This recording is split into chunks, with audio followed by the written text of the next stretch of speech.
Bismillahirrahmanirrahim. Assalamualaikum warahmatullahi wabarakatuh. Sahabat seiman yang dirahmati Allah. Islam adalah cahaya yang menerangi kehidupan kita.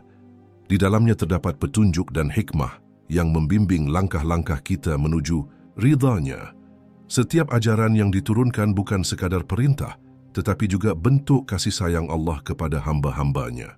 Salah satu ibadah yang memiliki kedudukan istimewa dalam Islam adalah puasa Ramadan.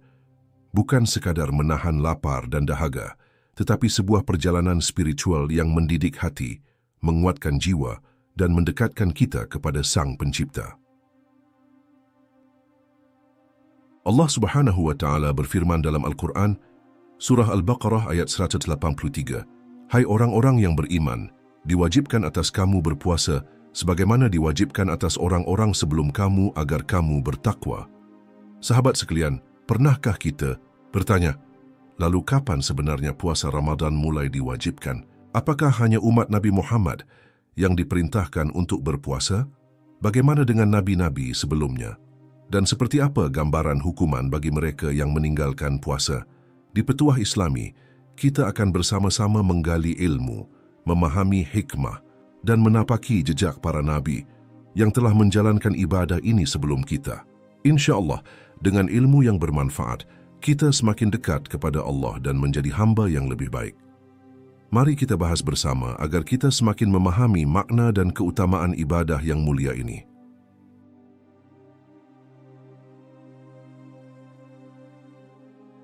Puasa Ramadan bukan sekadar tradisi tahunan, melainkan bagian dari rukun Islam yang wajib dijalankan oleh setiap Muslim yang beriman.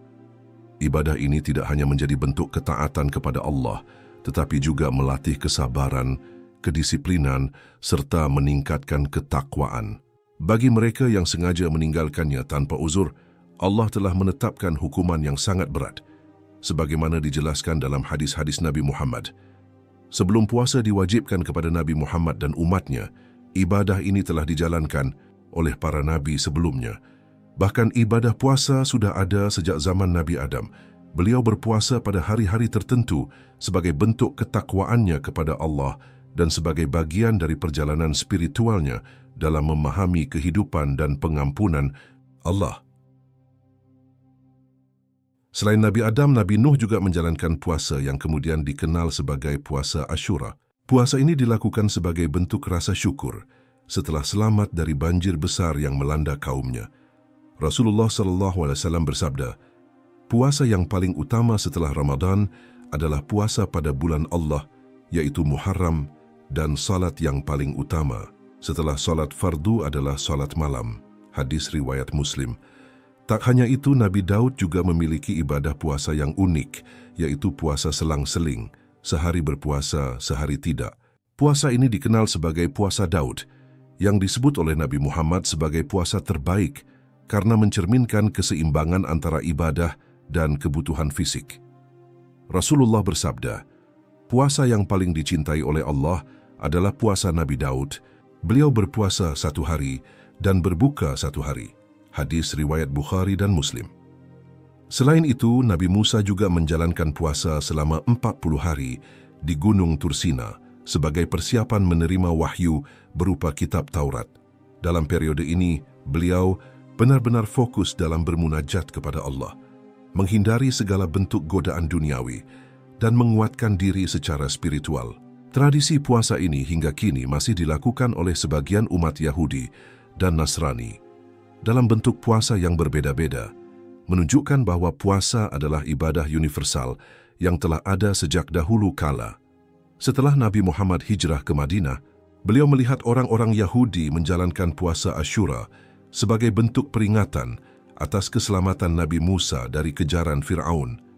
Puasa ini menjadi bagian dari tradisi mereka sebagai bentuk penghormatan kepada Allah yang telah menyelamatkan Nabi Musa dan kaumnya. Pada tahun kedua Hijriah, tepatnya di bulan Syaban, Allah mewajibkan puasa Ramadan bagi seluruh umat Islam. Ini menjadi tonggak penting dalam perjalanan spiritual umat Islam, di mana puasa bukan hanya sebagai bentuk ibadah individu, tetapi juga sebagai cara mempererat kebersamaan dalam komunitas Muslim.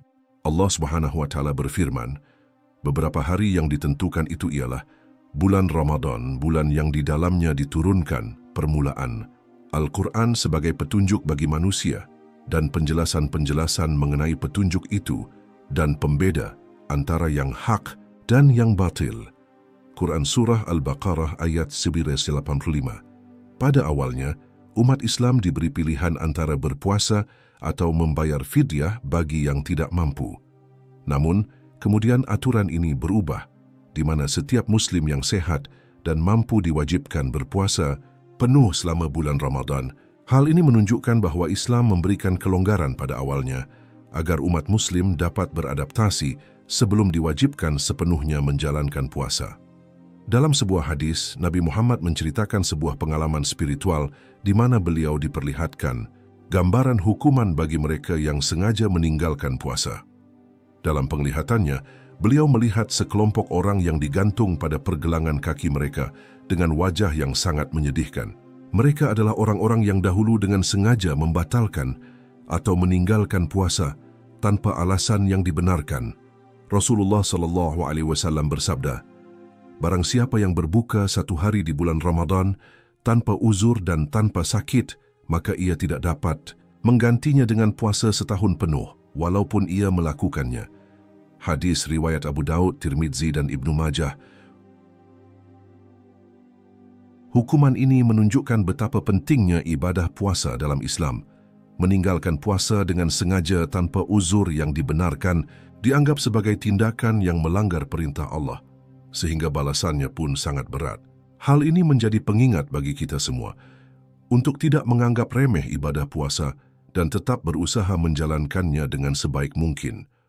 Puasa Ramadan adalah ibadah yang telah ada sejak zaman para nabi sebelum Nabi Muhammad dan menjadi bagian dari perjalanan spiritual banyak umat manusia.